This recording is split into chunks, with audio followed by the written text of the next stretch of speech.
The annual shareholders meeting of Bennett Industries was held in the grand ballroom of the Riverside Hotel, the same venue where my parents had celebrated their 30th wedding anniversary. 200 folding chairs faced a stage with a podium and projection screen. Crystal chandeliers hung overhead. Waiters circulated with coffee and pastries. I sat in the back row, my laptop open, taking notes as I'd done at every shareholders meeting for the past 8 years. My father, Robert Bennett, stood at the podium in his custom navy suit, his silver hair perfectly styled, commanding the room with the presence of a man who'd built a manufacturing empire from scratch. Bennett Industries produced industrial components for automotive, aerospace, and construction companies, with 42 facilities across 11 states and an annual revenue of $1.2 billion. As you can see from the quarterly report, my father was saying, "We've exceeded projections in every sector. Our aerospace division alone has grown 23% year over year." Shareholders nodded approvingly. Most were silent partners, investment groups, and family friends who'd bought in during various funding rounds over the company's 35-year history. My mother, Patricia Bennett, sat in the front row next to my older brother, David, who served as vice president of operations. My sister, Lauren, the chief marketing officer, sat beside them. The Bennett family business trinity, as the industry magazines called them. I was never part of that trinity. Before we moved to the financial deep dive, my father continued, "I want to address something. Some of you may have noticed my youngest daughter, Emily, sitting in the back row taking notes." Every head in the room turned to look at me. I kept my expression neutral. "Emily has attended these meetings for years," my father said with an indulgent smile. "She takes her little notes, asks her little questions. Cute. Really shows interest in the family business, even if she doesn't quite understand the complexity of what we do here." Polite laughter rippled through the crowd. "Emily has a savings account," my mother added from her seat loud enough for everyone to hear. "She's very proud of it. She checks it regularly, tracks her interest. It's adorable." More laughter. David grinned. Lauren looked uncomfortable but said nothing. "Real business is too complex for everyone," my father continued, his tone patronizing, but not unkind. "Emily has her interests, her charity work, her little investment club meetings, and that's wonderful. But Bennett Industries requires decades of experience, intimate knowledge of manufacturing, understanding of global supply chains." He trailed off meaningfully. The implication was clear. I was a child playing at business while the adults did real work. "Now," my father said, pulling up a new slide, "let's talk about our expansion plans. We're looking to acquire precision parts manufacturing in Ohio, which would provide vertical integration in our automotive supply chain." I typed quietly on my laptop, my face revealing nothing. What my father didn't know, what nobody in this room except 3 people knew, was that the little savings account my mother mocked had started with $5 million from my grandfather's inheritance when I was 21. What my family didn't know was that I'd turned that $5 million into $680 million over 12 years through careful strategic investments in private equity, real estate, and corporate debt. What absolutely nobody in this room knew, except the 3 board members who were legally required to know was that over the past 8 years, RS, through a complex network of holding companies, shell corporations, and strategic debt purchases, I had quietly acquired a controlling interest in Bennett Industries. I owned 52% of the company my father thought he controlled. My phone buzzed silently. A text from James Morrison, the board chairman, sitting in the second row after the financial presentation. "Are you ready?" I texted back. "Yes." The meeting continued. David presented the operations report, efficiency improvements, facility upgrades, workforce optimization. Lauren showed marketing metrics, brand awareness, customer satisfaction scores, and new client acquisitions. Everything looked good. The company was healthy, profitable, well-managed, except for one problem that I'd identified 3 years ago. My father was preparing to sell. He hadn't announced it publicly, but I'd seen the preliminary discussions. Private equity firms circling valuation assessments. My father wanted to cash out, take his billion-dollar payday, and retire. He turned 65 next year. The sale would destroy the company. The PE firms would strip it for parts, sell off divisions, fire thousands of employees, and extract maximum value before discarding the husk. I'd been building my position specifically to prevent that. Now for our financial overview, my father said, gesturing to the CFO, Richard Jang. Richard will walk us through the numbers, and then we'll open for questions. Richard approached the podium with his tablet and began his presentation. Revenue, margins, cash flow, debt ratios. Everything looked strong because I'd made sure it stayed strong. Over the past 8 years, every time Bennett Industries needed capital, I'd provided it through anonymous debt purchases and credit facilities. They thought they were getting favorable terms from generous banks. They didn't know I was the bank. When Richard finished, my father returned to the podium. Questions. Several hands went up. The usual inquiries, dividend schedules, expansion timelines, competitive positioning. Then my hand went up. My father saw me and smiled. "Yes, Emily. Do you have a question?" "Yes," I said, standing up. "I'm wondering about the debt restructuring that happened in 2021. Bennett Industries refinanced $280 million in bonds at a very favorable rate. Can you explain who provided that financing?" My father's smile widened. "That's a rather technical question, sweetheart. The short answer is we worked with several institutional investors who recognize the value of our company. Richard can send you the details if you're curious, though I'm not sure you'll understand the bond documents." "I understand bond documents," I said calmly. "I'm asking specifically about the identity of the investors." Richard cleared his throat. The bond purchase was facilitated through a private placement with several investment groups. The lead investor was Meridian Capital Holdings. "And who controls Meridian Capital Holdings?" I asked. "That information is confidential," Richard said, glancing at my father. "I see," I said. "And the $180 million credit facility established in 2022 through Sterling Financial Group. Who controls that entity?"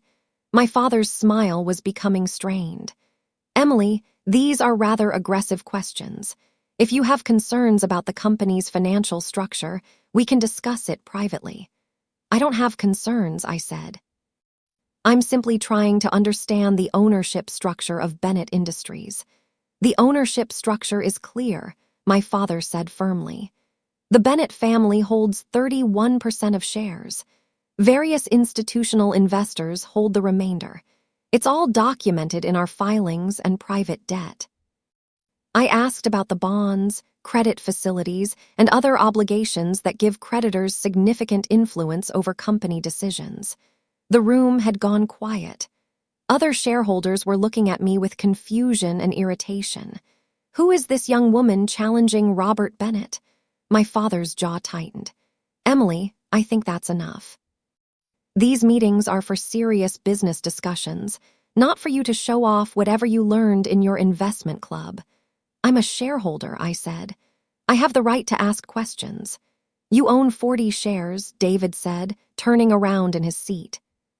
40 shares that Dad gave you as a birthday present when you turned 25. That's 0.2% of the company. You're not exactly a major stakeholder. Those 40 shares give me the right to attend this meeting and ask questions." I replied. My mother stood up. "Emily, you're embarrassing yourself. This isn't your little savings account. This is a billion-dollar company with real stakeholders who don't appreciate having their time wasted. Then let's not waste time." I said. "I move to add an item to today's agenda." I'd like to discuss the possibility of a sale or acquisition of Bennett Industries." The room erupted. Shareholders turned to each other, murmuring. My father's face went red. "That's not on the agenda," he said sharply. "I'm making a motion as a shareholder," I said. According to the corporate bylaws, any shareholder can propose agenda items if seconded by another shareholder. "I second the motion," a voice said from the second row. James Morrison stood up. The board chairman, a man my father had worked with for 20 years. My father stared at him. "James, what are you doing?" Following proper procedure, James said calmly, "The motion has been seconded. We should discuss it." "This is ridiculous," David said. "Emily doesn't know anything about M&A discussions." "Actually," James said, "I think Emily knows quite a bit." "Emily, would you like to explain your concerns?" Every eye in the room turned to me. I could see my father's confusion turning to anger. My mother looked mortified. Lauren had her phone out, probably texting someone about what was happening. I walked down the aisle toward the stage, my laptop under my arm. "Over the past 6 months," I said, "Bennett Industries has been in preliminary discussions with 3 private equity firms about a potential sale. The discussions have been confidential, but they're happening." My father's eyes widened. "How do you know about that?" "Because I pay attention," I said, "and because a sale would be catastrophic for this company. PA firms don't buy manufacturing companies to preserve them. They buy them to strip them. That's a gross oversimplification," my father said. "Is it?" "Let's look at the pattern. A PE firm buys a manufacturing company, loads it with debt, sells off the profitable divisions, consolidates facilities, fires middle management, and extracts maximum value over 5 years before selling the remains to another buyer. Meanwhile, thousands of employees lose their jobs, communities lose their economic anchors, and the company's legacy is destroyed." "You're being dramatic," David said. "Am I? Let me read you something." I opened my laptop. This is from an email sent by Blackstone Partners to Dad's personal email 3 weeks ago. "We see significant value extraction opportunities through facility consolidation and workforce optimization. Our models show 40% cost reduction through strategic restructuring." The room went silent. "How the hell did you get my emails?" my father demanded. "I didn't," I said. But Blackstone Partners CC several people on that email, including some who thought the company's employees deserved to know what was being planned. That was a lie. I'd actually gotten the email through a contact at one of the law firms involved in the discussions. But the effect was the same. "You had no right," my father started. "Shareholders have every right to know when the company is being sold," I interrupted.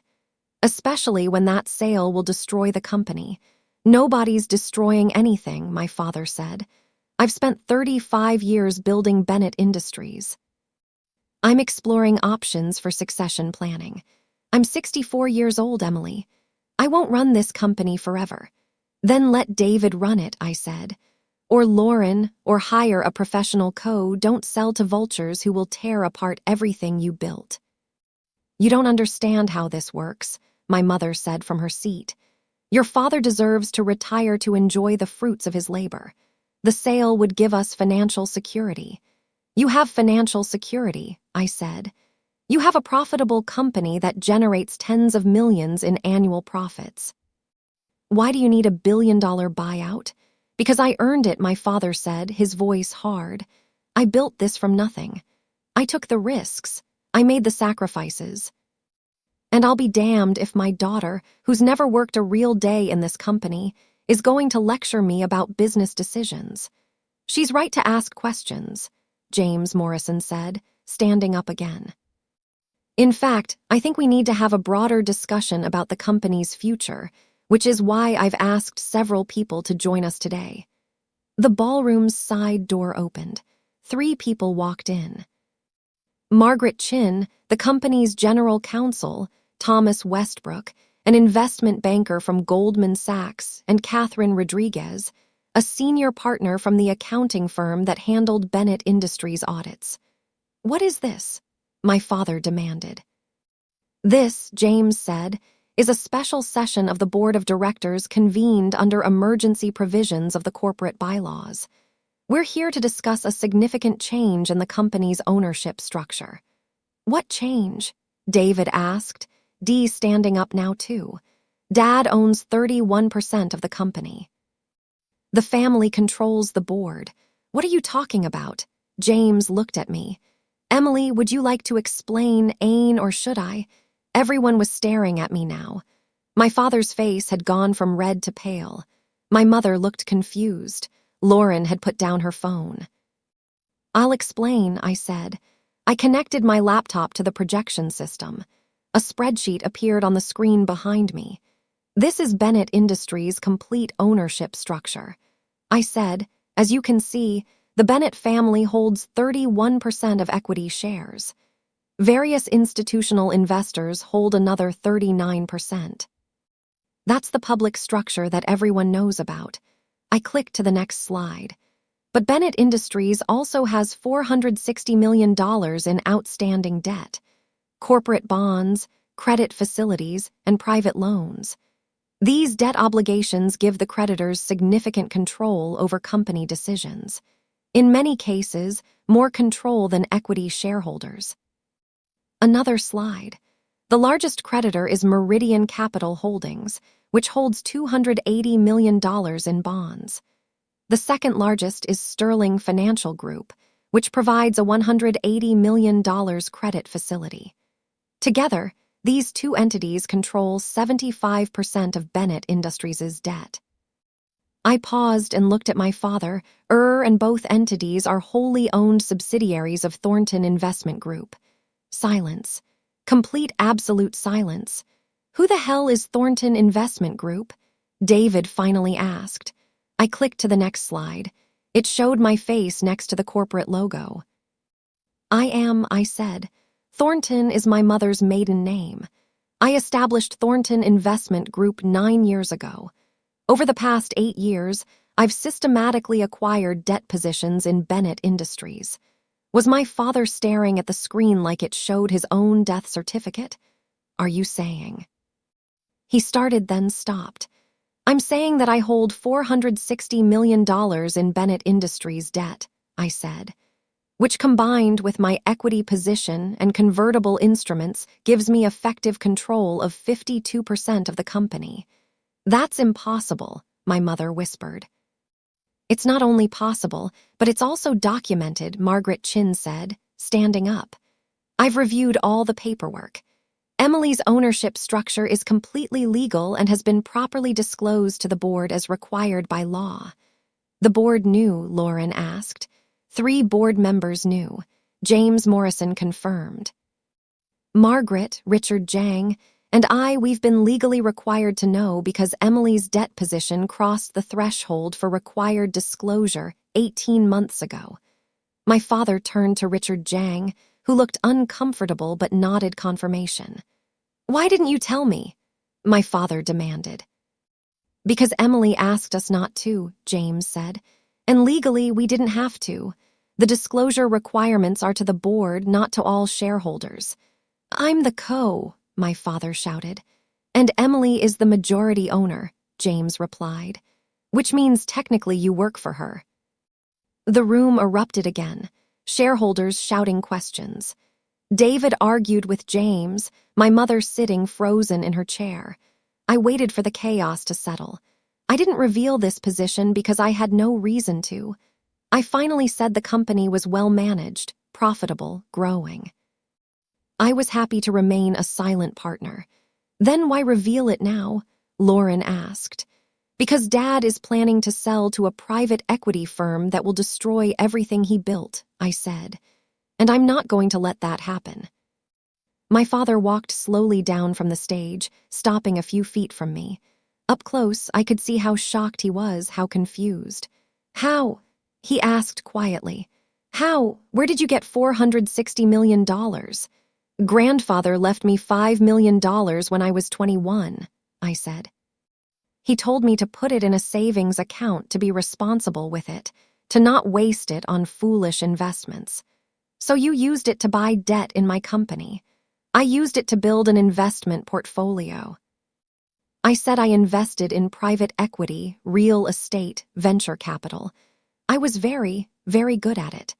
Over 12 years, I turned $5 million into $680 million. My mother made a small sound. And you used that money to buy control of Bennett Industries? My father asked. I used that money to protect Bennett Industries. I corrected. Every time the company needed financing, I provided it. Favorable terms, low interest rates, flexible covenants. I helped fund the expansion into aerospace. I backed the facility upgrades. I supported the R&D investments. Have you been subsidizing us? David asked. I've been investing in you, I said, because this company is worth protecting, because it employs 8,400 people, because it's a real business that makes real things that matter. And now you're going to stop the sale, my father said flatly. Yes, even though I want to sell, even though I've earned the right to retire and cash out, you can retire, I said. David can be or we can hire someone, but we're not selling to private equity. My father stared at me for a long moment. Then he turned to James Morrison. Is this legal? Can she actually do this? It's completely legal, James confirmed. Emily holds the majority position. She has the right to block any sale. In fact, given her debt position, she has veto power over virtually any major corporate decision. So I've been working for my daughter for the past 8 years without knowing it. My father said, You've been working with your daughter. I corrected. I never interfered with your management. I never questioned your decisions. I supported every initiative you proposed while secretly buying up my company while protecting your company. I said, Dad, you built something incredible, something that matters, and I wasn't going to let it be destroyed just so you could have a bigger retirement account. This is insane, David said. You're 29 years old. You've never run a manufacturing facility. You've never managed a supply chain. What makes you think you can control this company? I'm not going to run it. I said you are E or Lore, N or whoever is the best person for the job. I'm a passive investor. David, I just want to make sure the company survives. Thomas Westbrook from Goldman Sachs spoke up. If I may, I've reviewed Emily's investment track record. Her returns are exceptional. If she'd been managing Ben Industries' investment portfolio, the company would be worth substantially more than it is now. Nobody asked you, my mother snapped. Actually, I did. James Morrison said, I asked Thomas to review Emily's credentials when she first disclosed her position to the board. I wanted to make sure she wasn't a corporate raider or some kind of threat. What I found was that she's one of the most successful private investors in the state. Her portfolio outperforms most hedge funds. And you never told us, my father said. Because she asked me not to, James replied. And frankly, Robert, would you have listened? You just mocked her savings account in front of 200 people. You told this room that she doesn't understand complex business. Would you have taken her seriously if we told you? My father didn't answer. I have a proposal, I said into the silence. Dad, you can retire. Take your equity stake, a $31 billion company, and enjoy your retirement. That's over $300 million. You've earned it. But no sale to private equity, he said. No sale to private equity, I confirmed. David becomes co. Lauren stays as CMO. We hire a new CFO since Richard is ready to retire. The company continues operating as it always has, but with a better capital structure and no vultures circling. And you, my father asked, what do you get? I get to know that grandfather's legacy is protected. I said that the company he started, and you built, continues to exist, that 8,400 people keep their jobs, that manufacturing stays in America instead of being gutted and shipped overseas. Catherine Rodriguez from the accounting firm spoke up. I've reviewed Emily's proposal. It's financially sound. The company would actually be in a stronger position with her capital backing than it would be under private equity ownership because she's not extracting value. Margaret Chin added, she's providing capital at below market rates. She's essentially subsidizing the company's growth. My father looked around the room at the shareholders watching this unfold, at the board members who'd known this secret, at his children processing this revelation. You really turned $5 million into $680 million, he asked me. Yes, in 12 years. Yes, how? By paying attention. I said, by learning, by taking your advice. Actually, you always said to invest in things you understand. I understood manufacturing. I understood industrial supply chains. So I invested in companies like Bennett Industries. And I was careful, conservative, strategic. You could have told us, my mother said, her voice breaking. You let us think. We thought you were unemployed. I offered, living off that little savings account. I know what you thought, Mom. Everyone made it very clear. Why didn't you correct us? Lauren asked. Would you have believed me?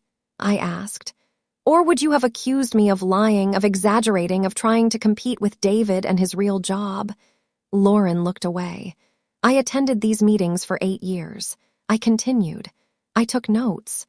I asked questions. And every single time I was treated like a child playing dress-up. Dad made jokes about my savings account. David rolled his eyes at my questions. You all made it clear that I wasn't part of the real family business. But you were, my father said quietly. You were the biggest part. We just didn't know it. No, I said you didn't look. The room stayed quiet for a long moment. Finally, James Morrison spoke. We need to take a formal vote. Emily has proposed blocking any sale to private equity and transitioning to new leadership under David Bennett as CEO. All those in favor. Every board member raised their hand.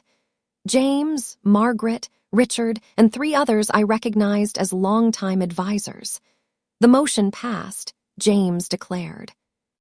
Bennett Industries will not be sold. Robert Bennett will transition to chairman emeritus. David Bennett will become co-effective immediately. My father stood there looking older, suddenly smaller. I need some air, he said and walked out of the ballroom. My mother followed him. David and Lauren exchanged glances but stayed. The shareholders began filing out, talking among themselves, processing what they just witnessed. James Morrison approached me. That went better than I expected. Did it? Nobody threw anything. I count that as a win, almost smiled. David walked over, his expression unreadable. So you're my boss now, I'm your investor. I corrected, you're the run the company. I'll stay out of your way. Why should I believe that? Because I've been staying out of your way for 8 years. I said I could have interfered at any time. I never did. He studied me for a long moment. I don't know whether to be impressed or pissed off. You can be both. Are you going to want board meetings, reports, updates, quarterly financial reviews? I said, same as any investor, that's it. Lauren joined us. I have to ask, why Bennett Industries? You could have invested in anything. Why Dad's company? Because it's not just Dad's company. I said it's grandfather's legacy. It's 8,400 people's livelihoods. It's the reason why 5 communities in 3 states have functioning economies, and it's worth protecting. Even from Dad, she asked. Especially from Dad, I said. He built something incredible, but he was about to destroy it for a payout. I couldn't let that happen. David shook his head slowly. You're either the smartest person I know or completely insane. Possibly both, I admitted. My phone buzzed. A text from my father. Can we talk privately? I texted back tomorrow. You need time to process this. I packed up my laptop and headed for the exit. Thomas Westbrook caught up with me in the hallway. That was the most dramatic shareholders meeting I've ever attended, he said. And I've been to a lot of shareholders meetings. Sorry for the theatrics. Don't be. You just saved a company and made yourself a legend. By the way, if you ever want to discuss other investment opportunities, give me a call. Goldman would love to work with you. I'll keep that in mind. I walked out into the afternoon sunlight. My phone was exploding with texts and calls, but I ignored them all. Instead, I drove to the cemetery where my grandfather was buried. I sat on the grass next to his headstone. "Hey, Grandpa," I said quietly. "Remember when you gave me that $5 million and everyone said I should just put it in a savings account, that I shouldn't take risks because I was too young to understand investing?" The wind rustled through the trees. I took the risk anyway. I continued. "And today, I used what I built to protect everything you started. The company, the jobs, the legacy. I sat there for a while watching the clouds move across the sky. They thought I was focusing on my little savings account," I said. "Turns out I was building an empire." I drove home to my apartment, not the penthouse my parents assumed I couldn't afford, but a modest 2-bedroom I actually owned outright under my investment company's name. I poured a glass of wine and opened my laptop. My portfolio dashboard showed $680 million in assets across 47 investments. Bennett Industries was the largest, but there were dozens of others: manufacturing companies, industrial suppliers, technology firms. My phone rang. "My father," I answered. "I've been thinking," he said without preamble, "about what you said about me not looking." "Dad, you're right, I didn't look." I saw what I expected to see. A daughter who wasn't interested in real business, who didn't have the drive or the ambition or the understanding. "It's okay." "It's not okay," he interrupted. "I built a company. You built an empire, and I was too blind to notice." I didn't know what to say. "I'm proud of you," he said quietly. "I should have said that years ago. I'm saying it now. I'm proud of what you've accomplished." "Thank you," I managed. "Tomorrow, can we talk about the future? Really talk." Not father to daughter, but investor to co-eyed like that. "Good. And Emily?" "Yes. That savings account comment was cruel. I'm sorry, I know." He hung up. I sat there holding my phone, watching the sunset over the city. They told me to focus on my little savings account. They'd said real business was too complex. They'd mocked my notes and dismissed my questions. And while they weren't looking, I'd become the thing they never saw coming. Their owner, their investor, their foundation. Tomorrow, we'd start building something new. But tonight, I'd earned the right to smile. Because sometimes the quietest person in the room is the most powerful. And sometimes a savings account grows into something nobody expected. Mine just happened to grow into $680 million in control of a billion-dollar empire. Not bad for someone who didn't understand complex business. Not bad at all.